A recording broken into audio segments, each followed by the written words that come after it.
ఏపీలో ఎన్నికల ముందు రెడ్ బుక్ ఎపిసోడ్ బాగా హైలైట్ అయింది. అదే తరహాలో బీఆర్ఎస్ నేతలు రెడ్ బుక్ తరహాలో పింక్ బుక్ ప్రస్తావన తెస్తున్నారు.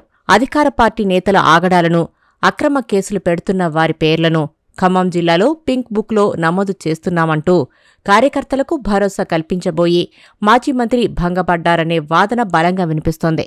కాంగ్రెస్ సర్కారు వచ్చి ఏడాదిన్నర కాకముందే అప్పుడే ఎన్నికలు సమీపిస్తున్నట్లుగా నడుస్తోంది ఖమ్మం జిల్లా రాజకీయం. ఈ క్రమంలో బీఆర్ఎస్ కేడర్లో జోష్ తెచ్చేందుకు తెగ ప్రయత్నిస్తున్నారట ఆ పార్టీ నేతలు. కొన్ని నెలల క్రితమే మాజీ మంత్రి పువ్వాడ అజయ్ ఓ కార్యక్రమంలో పాల్గొని పింక్ బుక్ ప్రస్తావన తెచ్చారు.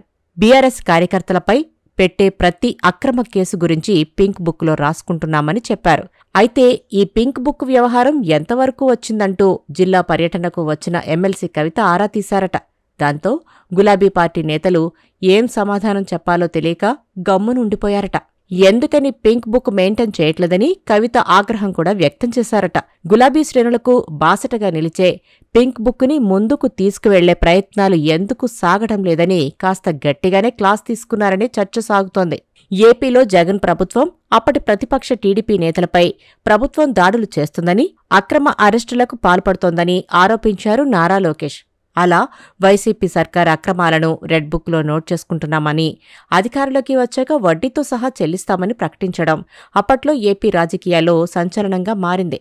ఇప్పుడు బీఆర్ఎస్ ప్రతిపక్షంలో ఉండడంతో అదే ఫార్ములా ఫాలో అవ్వాలని చూస్తున్నారట. ప్రభుత్వాన్ని విమర్శిస్తే అక్రమ అరెస్టులతో వేధింపులకు పాల్పడుతున్నారని బీఆర్ఎస్ నేతలు ఆరోపిస్తున్నారు. పోలీసులు కూడా పింక్ పార్టీ కార్యకర్తలను ఇబ్బంది పెడుతున్నారని, సోషల్ మీడియా పోస్టులపైన కేసులు పెడుతున్నారని బీఆర్ఎస్ నాయకత్వం కొన్నాళ్లుగా ఆరోపిస్తోంది.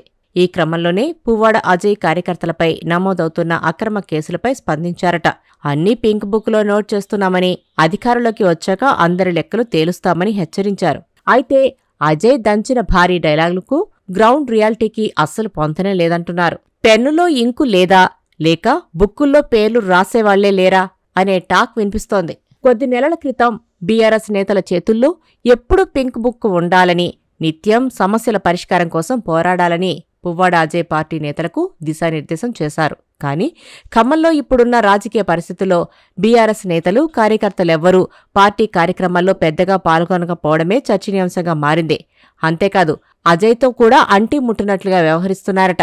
గతంలో పార్టీని అడ్డం పెట్టుకుని రెచ్చిపోయిన నేతలు కూడా తమ తప్పుల్ని కప్పిపుచ్చుకునేందుకు కాంగ్రెస్ పార్టీ నేతలతో చెట్టాపట్టాలేసుకుని తిరుగుతున్నారట. అందుకోసమే పింక్ బుక్ని పక్కన పడేసి ఎవరి పనులు వారు చూసుకుంటున్నారట. ఇటీవలే కార్యకర్తల్ని ఉత్తేజపరిచేందుకు ఎమ్మెల్సీ కవిత ఖమ్మంలో పర్యటించారు. ఆ సమయంలోనే పింక్ బుక్ కథ ఎందాకా వచ్చింది, ఎంతమంది పేర్లు నోట్ చేశారని అడగడంతో ఈ వ్యవహారం మళ్లీ తెరమీదకొచ్చిందంటున్నారు. అయితే రియాలిటీ మాత్రం మరోలా ఉంది. పింక్ బుక్కులో పేర్లు నమోదయ్యే పరిస్థితులు ఖమ్మం జిల్లాలో లేవని, పైగా కాంగ్రెస్ ప్రభుత్వం చేస్తున్న పథకాలకు ఆకర్షితులై గులాబీ శ్రేణులు పార్టీ వీడి హస్తంగూటికి చేరుతున్నాయని కొందరు ముఖ్య నేతలు కవితకు చెప్పారట. దాంతో ఆమె అసహనానికి గురైనట్లు సమాచారం. 10 ఏళ్ల బీఆర్ఎస్ పాలనలో ఎందరో కాంగ్రెస్ కార్యకర్తలను వేధింపులకు గురిచేశారని కాంగ్రెస్ నేతలు అంటుంటారు.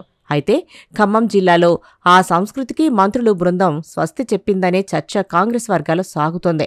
గతంలో కాంగ్రెస్ నేతల్ని వేధింపులకు గురిచేసిన వారిపై ప్రతిచర్యలు చేపట్టకుండానే వదిలేసిన ఘనత అధికార పార్టీకి ఉందని గులాబీ పార్టీ నేతలే గుసగుసలాడుకున్నారట. ఖమ్మం జిల్లాలో కాంగ్రెస్ నాయకులు ఎలాంటి కక్ష సాధింపు చర్యలకు పాల్పడడం లేదనే టాక్ బలంగా ఉండడంతోనే పింక్ బుక్ను మూసేశారనే చర్చ సాగుతోంది. ఇకనైనా జిల్లాలో బీఆర్ఎస్ ముఖ్య నేతలుగా చెప్పుకునేవారు కార్యకర్తలకు భరోసా ఇచ్చి వారిని కాపాడుకోవాలని బీఆర్ఎస్ నాయకత్వం సూచించిందట.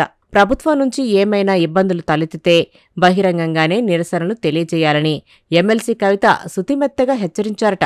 ఇకపై కార్యకర్తల విషయంలో ఖమ్మం బీఆర్ఎస్ నేతల వ్యవహార శైలి ఎలా ఉంటుందనేది ఆ పార్టీ వర్గాలే ఆసక్తిగా ఎదురుచూస్తున్నాయట.